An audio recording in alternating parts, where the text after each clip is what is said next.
Daily সানকে ইউল্যাবের ক্যাম্পাসে স্বাগতম। Daily Sun আমাদের ক্যাম্পাসে এসেছে, আমরা সবাই জানি ইউল্যাব একটা স্পেসিফিক ডিপার্টমেন্টের জন্য অনেক বেশি ফেমাস, সেটা হচ্ছে গিয়ে আমার ডিপার্টমেন্ট, এমএসডি ডিপার্টমেন্ট।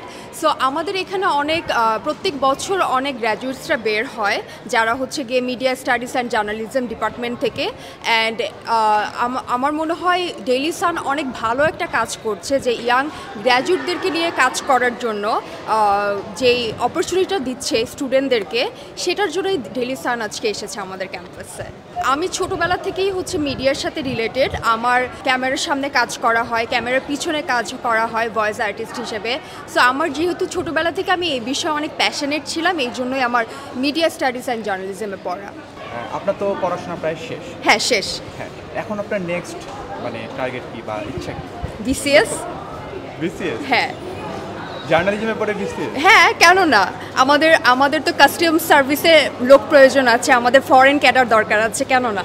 আমার মেজর আসলে পাবলিক রিলেশনসে ছিল। সো আমার বেসিক্যালি জিও পলিটিক্সটা আমাকে অনেক অ্যাট্রাক্ট করে। সো পাবলিক রিলেশন অ্যান্ড জিও পলিটিক্সের এই বিষয়গুলো আমার ভালো লাগে পড়তে। ডেইলি সানের দর্শকদেরকে বলবো, আপনারা যদি মিডিয়া স্টাডিজ অ্যান্ড জার্নালিজম ডিপার্টমেন্টে পড়তে চান, একবার এসে আমাদের ইউল্যাব ক্যাম্পাসটা ঘুরে যাবেন, দেখবেন কেমন লাগে। অ্যান্ড আমার মনে হয় আপনি যদি মিডিয়া নিয়ে প্যাশনেট থাকেন তাহলে ইউল্যাবের পরিবেশ এবং ফ্যাকাল্টিজ আর সো গুড, তারা অনেক বেশি সাপোর্টিভ। আমি আমার ইন্টায়ার ক্যারিয়ারে পেয়েছি। সো আপনারা আমাদের ক্যাম্পাস ভিজিট করবেন এবং ডেইলি সানের সাথে থাকবেন। Thank you. আপু, সামনে তো ঈদ। জি। সামনে ঈদ রেখে আপনার পরিকল্পনা কি? সামনে ঈদ রেখে পরিকল্পনা হচ্ছে গিয়ে আমি দুইটা বড় আমাদের দেশের ডিজাইনার সাথে কাজ করলাম। এক হচ্ছে সাফিয়া সাথী, আর এক হচ্ছে অদ্রিয়ানা বাই নাজিয়া হাসান। তাদের সাথে কাজ করা হয়েছে এবং এই ঈদে আমার একটা ব্র্যান্ডের সাথে এন্ডোর্স করা হয়েছে, সেটা হচ্ছে ফ্রুটিকা। আকিস গ্রুপের যেই বিজ্ঞাপন, সেই ঈদে এটা লঞ্চ হবে। ফ্রুটিকার একটা বিজ্ঞাপন আমাকে দেখা যাবে। ঈদের শপিং বলতে আমি নিজে কাপড় কিনে নিজে বানায় কাপড় পরি, তো সো আমার কাপড় কেনা হয়েছে, দেখি আমার ডিজাইনার কি করে দেয় আমাকে। Thank you, thanks to Daily Sun আমাদের সাথে থাকার জন্য আর আমাদেরকে ইয়াং জার্নালিস্টদের এত সুন্দর একটা অপরচুনিটি করার জন্য। এগুলো আমাদেরকে অনেক এনকারেজ করে।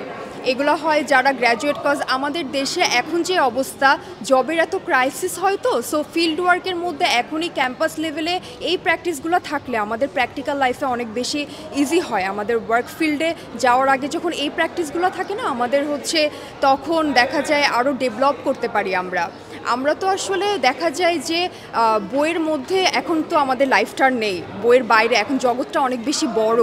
সো আমার মনে হয় যে এখন প্র্যাকটিক্যাল ওয়ার্ল্ডে কাজ করাটা বেশি ইম্পর্ট্যান্ট। এখন এআইয়ের যুগ, এখন সবাইকে স্কিল বেসড হতে হবে। সো আমার কাছে মনে হয় আমি আমার অডিয়েন্সকে বলবো যে পড়াশোনার পাশাপাশি নিজের স্কিলটাকে কীভাবে ডেভেলপ করা যায়, এটার বিষয়ে আসলে এমফেসাইজ করাটা ইম্পর্ট্যান্ট। Thank you.